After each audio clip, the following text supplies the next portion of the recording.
दीजिए और उसमें कपूर के छोटे छोटे टुकड़े डाल दिए तो वो देखिएगा आप उसमें नाचने लगते हैं। ठीक है, इधर से उधर घूमने लगेंगे, सर्कल में ही ज़्यादातर, क्योंकि अगर प्लेट में रखेंगे तो वो सर्कल में ऐसे नाचते हैं। तो उसका कारण यही है, पृष्ठ जो है पृष्ठ तनाव के कारण। नेक्स्ट है, पानी में लोहे की सुई डूब जाती है लेकिन जहाज तैरता रहता है। यह किस सिद्धांत पर काम करता है? आर्किमिडीज के सिद्धांत पर। ठीक है, आर्किमिडीज का नियम जो है वो किससे संबंधित है? प्लवन का नियम। और प्लवन के नियम के सिद्धांत पर ही जो है ये पानी में लोहे की सुई डूब जाती है लेकिन जहाज जो है वो तैरता रहता है।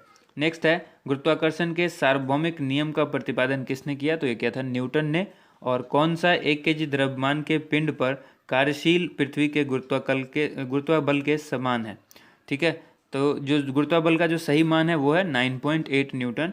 और उसके बाद है 1 हॉर्स पावर, जिसको एचपी कहते हैं। 1 HP जो है कितने वाट के बराबर होता है?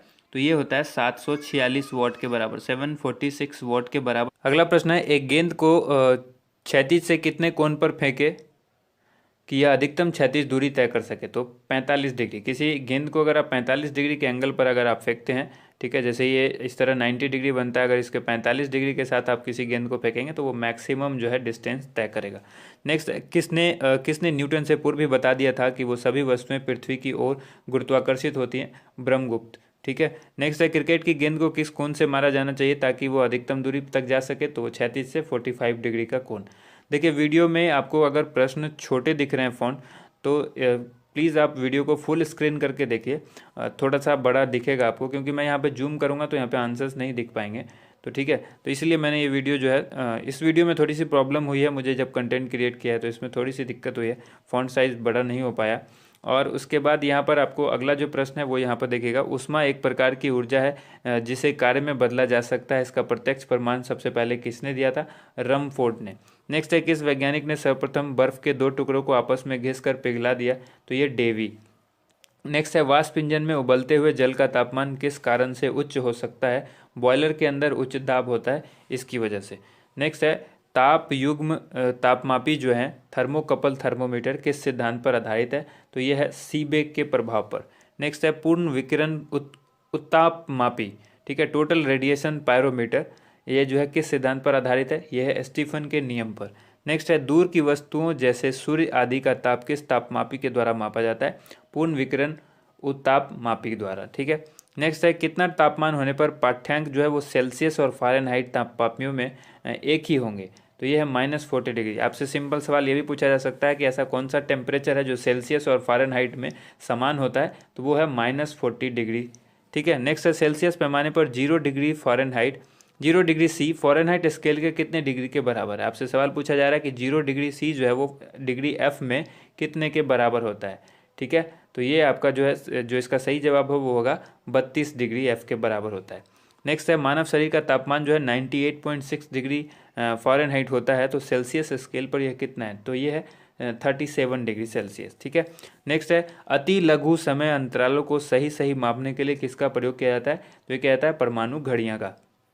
नेक्स्ट है, एक मनुष्य का तापक्रम जो है वो 60 डिग्री सेल्सियस है, तो उसका तापक्रम फ़ारेनहाइट में क्या होगा? तो वो होगा 140 डिग्री फ़ारेनहाइट।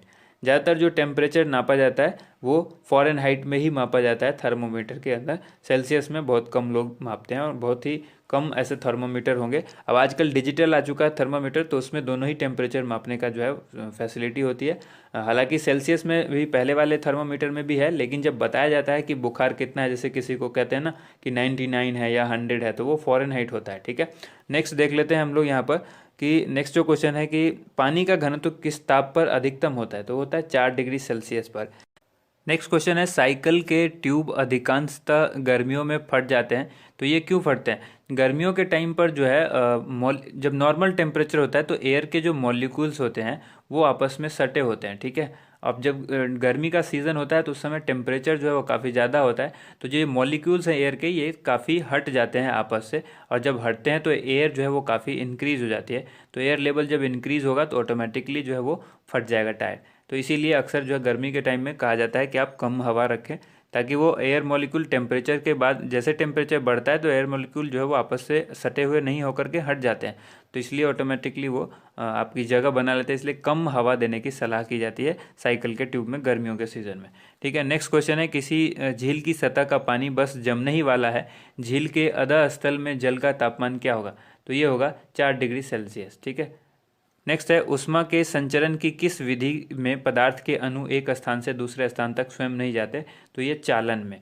और द्रवों तथा गैस में ऊष्मा का स्थानांतरण किस विधि द्वारा होता है, संवहन के द्वारा होता है। और सूर्य की जो ऊष्मा पृथ्वी पर आती है वो किस प्रकार के माध्यम से आती है, तो ये आती है विकिरण से। ठीक है, संचार जो माध्यम है वो है विकिरण। नेक्स्ट है ऊष्मा के स्थानांतरण की किस विधि के माध्यम जो है माध्यम आवश्यक नहीं है, ऐसी कौन सी विधि है जिसमें माध्यम आवश्यक नहीं है, तो यह विकिरण। और इसी माध्यम से जो है सूर्य प्रकाश हम तक पृथ्वी तक पहुंच पाता है। अगला प्रश्न है यहाँ पर देखिए, ऊष्मा संचरण की यह विधि जिसमें माध्यम के कण गति नहीं करते वो कौन सी है, तो ये वही है विकिरण। आणविक संगठन के द्वारा ऊष्मा का संप्रेषण क्या कहलाता है, संवहन कहलाता है। और सूर्य विकिरण का कौन सा भाग सोलर कुकर को गर्म कर देता है, तो ये अवरक्त किरण है। और इसी की वजह से जो है सोलर कुकर गर्म होता है और सोलर कुकर के थ्रू खाना पकाया जाता है। नेक्स्ट क्वेश्चन है, धूप से बचने के लिए छाते के रंग में संयोजन जो है वो कौन सा सबसे उचित है, तो ये ऊपर होता है काला।